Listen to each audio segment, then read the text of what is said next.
Cancer ಬಗ್ಗೆ ನೀವು ತಿಳಿದುಕೊಳ್ಳಬೇಕಾದ ವಿಷಯಗಳು. Point number 15. ಯಾವುದೇ ಕ್ಯಾನ್ಸರ್ ಬರುವ ಮೊದಲು ನಿಮ್ಮ ದೇಹವು ಕೆಲವು ಎಚ್ಚರಿಕೆ ಸಂಕೇತಗಳನ್ನು ನೀಡುತ್ತದೆ. ಹಾಗಾದರೆ ಇಂದು ಪ್ರಾಸ್ಟೇಟ್ ಕ್ಯಾನ್ಸರ್ ಬರುವ ಮೊದಲು ಕಾಣಿಸಿಕೊಳ್ಳುವ ಲಕ್ಷಣಗಳು ಯಾವ್ಯಾವು ಎಂಬುದನ್ನು ನೋಡೋಣ.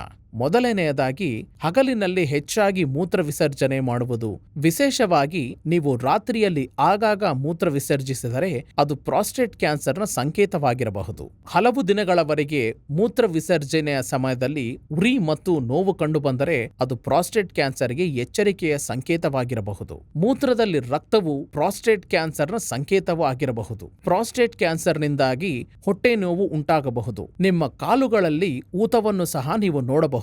ವೀರ್ಯದಲ್ಲಿ ರಕ್ತವಿದ್ದರೆ ಅದು ಪ್ರಾಸ್ಟೇಟ್ ಕ್ಯಾನ್ಸರ್ನ ಸಂಕೇತವೂ ಆಗಿರಬಹುದು. ಸೊ ನಿಮ್ಮಲ್ಲಿ ಯಾರಾದರೂ ಅಂತಹ ಲಕ್ಷಣಗಳನ್ನು ಅನುಭವಿಸಿದರೆ ತಕ್ಷಣ ವೈದ್ಯರನ್ನು ಸಂಪರ್ಕಿಸುವುದು ಉತ್ತಮ.